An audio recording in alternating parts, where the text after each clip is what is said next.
नमस्कार, मैं नेहा तिवारी और आप देख रहे हैं बातें यूपी की।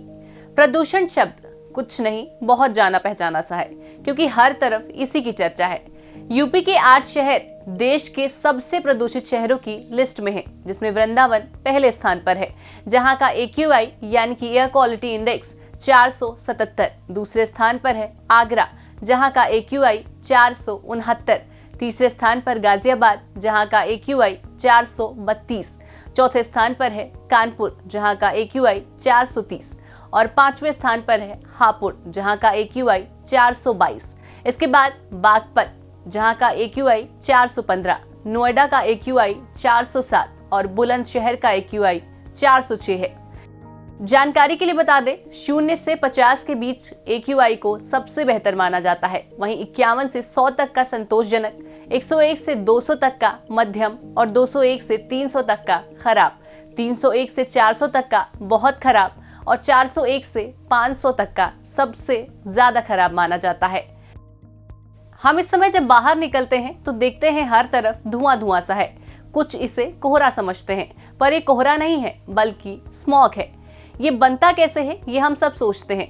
दरअसल प्रदूषित हवा भारी होती है, क्योंकि इसमें प्रदूषण के कण मिले होते हैं और यह सब पृथ्वी से आसमान की ओर जाती है। और अगर हवा का दबाव ज्यादा हो तो प्रदूषित हवा के भारी होने के कारण ये पृथ्वी की सतह पर फैल जाती है।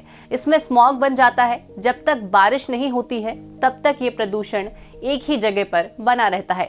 इसी कारण ऑक्सीजन लेवल कम हो जाता है और यही कारण है कि सांस लेने में दिक्कत होने लगती है। यही नहीं, लोगों को आंखों में जलन, नाक में जलन जैसी शिकायतें भी आ रही हैं। सांस संबंधी मरीजों की हालत और ज्यादा खराब होती जा रही है। घर से बाहर निकलने पर ही उनकी सांस फूलने लगती है, जिसकी वजह से आगरा शहर में अस्थमा के मरीजों की तादाद बढ़ती जा रही है। फोन, टीवी, अखबार, हर तरफ सिर्फ यही खबर है, प्रदूषण, प्रदूषण और प्रदूषण। पर आखिर क्या वजह है कि दिवाली के तुरंत बाद प्रदूषण इतना बढ़ गया? मौजूदा हालातों को देखा जाए तो पिछले 3-4 सालों से देश की राजधानी दिल्ली के आसपास के इलाकों में सर्दियों की शुरुआत और दिवाली के बाद प्रदूषण की मात्रा में गंभीर वृद्धि देखने को मिलती है। खबरों और तथ्यों के अनुसार हर साल फसल कटने के बाद किसानों द्वारा पराली जलाई जाती है, जिसके कारण अत्यधिक मात्रा में धुएं का उत्सर्जन होता है। यही धुआं दिल्ली के आसपास के इलाकों को गंभीर रूप से प्रदूषित करता है। साथ ही दिवाली पर जलाए जाने वाले पटाखों के कारण भी प्रदूषण होता है। इस बात से हम सब वाकिफ हैं, फिर भी हम में से बहुत कम ऐसे हैं जिन्होंने दिवाली पर पटाखे नहीं जलाए होंगे। खैर, प्रदूषण बढ़ने की वजह और भी बहुत सारी हैं, वो भी हम सब जानते ही हैं, फिर भी एक बार जरूर सुनिए। भारत में बढ़ती आबादी के कारण लोगों की जरूरतें भी बढ़ती जा रही हैं और उन जरूरतों को पूरा करने के लिए नई इमारतों, उद्योगों, शॉपिंग मॉल, रिहायशी इलाकों आदि का निर्माण हो रहा है। इन इमारतों के निर्माण के लिए भारी मात्रा में जंगलों को काटा जा रहा है। हम एक ऐसी दुनिया का निर्माण करने में व्यस्त हो चुके हैं जहां जंगल कम और इमारतें ज्यादा हैं, जहां ताजी स्वच्छ हवा कम और धुएं के बादल ज्यादा हैं।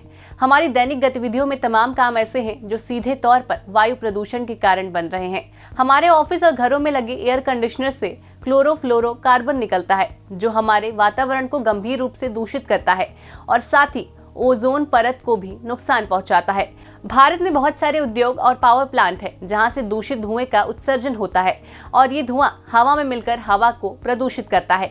यही कारण है कि पावर प्लांट और उद्योगों के कारण अत्यधिक मात्रा में वायु प्रदूषण होता है। वैसे तो वायु प्रदूषण को कम करने का उपाय भी हम सब भली भांति जानते हैं, लेकिन हमने खुद को उस माहौल में इस कदर ढाला है कि वहां से निकल पाना थोड़ा सा मुश्किल लगता है। पर एक नजर उपाय पर डाल ही लेते हैं, शायद हम आप में से कुछ लोग इसे गंभीरता से ले लें। निजी वाहनों की जगह सार्वजनिक वाहनों का इस्तेमाल करें, क्योंकि सड़क पर जितनी कम गाड़ियां रहेंगी उतना कम प्रदूषण भी होगा। अपने बच्चों को निजी वाहन से स्कूल छोड़ने की जगह उन्हें स्कूल की बस से जाने के लिए प्रोत्साहित करें। जहां तक मुमकिन हो खुद भी ऑफिस जाने के लिए सार्वजनिक वाहन का इस्तेमाल करें। आप साइकिल का इस्तेमाल भी कर सकते हैं, क्योंकि साइकिल से पर्यावरण को नुकसान भी नहीं होता है और आपका स्वास्थ्य भी ठीक रहेगा। घरों में सोलर पैनल लगवाने के साथ साथ आप सौर ऊर्जा से चलने वाले वाहनों का भी इस्तेमाल कर सकते हैं, जिसमें डीजल या पेट्रोल की जरूरत भी नहीं होती है और सौर ऊर्जा पर चलने वाले वाहनों से दूषित गैस उत्सर्जन की समस्या भी नहीं होती है। और पर्यावरण के लिए साइकिल के बाद सोलर वाहन ही सबसे ज्यादा फायदेमंद है।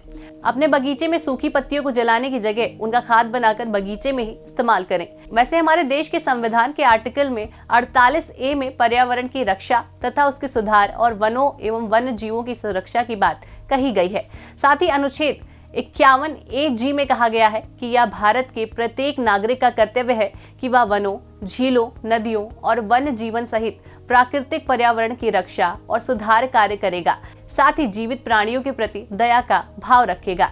जानकारी के लिए बता दें, पूरे देश में बढ़ रहे वायु प्रदूषण के निदान के लिए राष्ट्रीय स्वच्छ वायु कार्यक्रम की शुरुआत जनवरी 2019 में पर्यावरण मंत्रालय ने किया, लेकिन इसमें सड़क परिवहन और राजमार्ग, पेट्रोलियम तथा प्राकृतिक गैस, नई एवं नवीनीकरण ऊर्जा, भारी उद्योग, आवास, शहरी मामलों, कृषि तथा स्वास्थ्य मंत्रालय भी शामिल है। राष्ट्रीय स्वच्छ वायु कार्यक्रम यानी कि NCAP 2024 तक पार्टिकुलेट मैटर कंस्ट्रक्शन में 20% से 30% तक कटौती के लक्ष्य के साथ समग्र रूप में देश भर में वायु प्रदूषण की समस्या से पार पाने के लिए लॉन्ग टर्म टाइम बाउंड राष्ट्रीय स्तर की रणनीति है। वैसे तो वायु प्रदूषण से लड़ने और इसे नियंत्रित करने के लिए योजनाओं की कमी नहीं है, लेकिन इस नीति में इन सभी को एक ही रणनीति के तहत एक साथ चलाने का प्रयास किया गया, जो देश भर में 102 नॉन अटेनमेंट सिटीज में वायु गुणवत्ता में सुधार पर केंद्रित है। अब समझिए नॉन अटेनमेंट सिटी क्या है। ये उन शहरों को कहा जाता है जो लगातार 5 साल तक PM10 या नाइट्रोजन डाइऑक्साइड के लिए राष्ट्रीय परिवेशी वायु गुणवत्ता मानकों को पूरा करने में विफल रहते हैं। अगर इन सारी बातों को एक लाइन में कहा जाए तो प्रदूषण को बढ़ाने वाले भी हम, झेलने वाले भी हम और कम करने वाले भी हम बन सकते हैं, अगर हम अपनी जिंदगी में थोड़ा थोड़ा सा सुधार करें। खैर, फैसला आपके हाथ में है, पर दिवाली पर आपने पटाखे जलाए या नहीं, हमें कमेंट बॉक्स में जरूर बताएं। अगर आप हमारी ये वीडियो फेसबुक पर देख रहे हैं तो पेज को लाइक जरूर करें। अगर इंस्टाग्राम पर देख रहे हैं तो फॉलो करना बिल्कुल ना भूलें। अगर यूट्यूब पर देख रहे हैं तो सब्सक्राइब और शेयर जरूर करें। तमाम जानकारी के लिए देखते रहें बातें यूपी की। नमस्कार।